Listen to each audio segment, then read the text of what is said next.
Pemirsa, Menteri Koordinator Bidang Perekonomian Airlangga Hartarto maosang Kementerian Kesehatan pacang mijilang peraturan Menteri Kesehatan ngeninin indik harga vaksin gotong royong. Soro vaksin inucap inggih punika vaksin Sinopharm sani sampun kepastikayang ranjing ke Indonesia untuk 7 juta dosis. Airlangga Hartarto ngawuhin wenten opsi 7,5 juta dosis Sinopharm sanes sampun kecumpuin tur ketargetan kantos bulan Juli. Mewa wenten 5 juta vaksin Kansino sane kantun ring margi.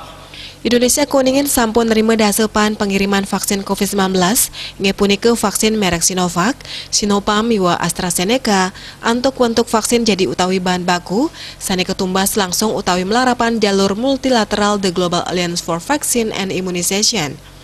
Pemerintah nargetang 100 ulung dasa siki 5 juta warga negara Indonesia untuk ngemolihang vaksinasi COVID-19 sejeroneng digelisang imunitas kelompok.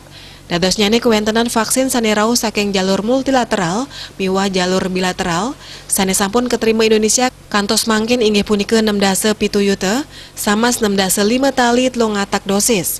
Asa punika taler indik data vaksinasi dosis kepertama wau kelaksanayang antuk roras yuta sama 57 tali 106 patiri raris dosis kaping kalih utawi sane sampun ngemargiang vaksinasi sane jangkep wenten 7 juta.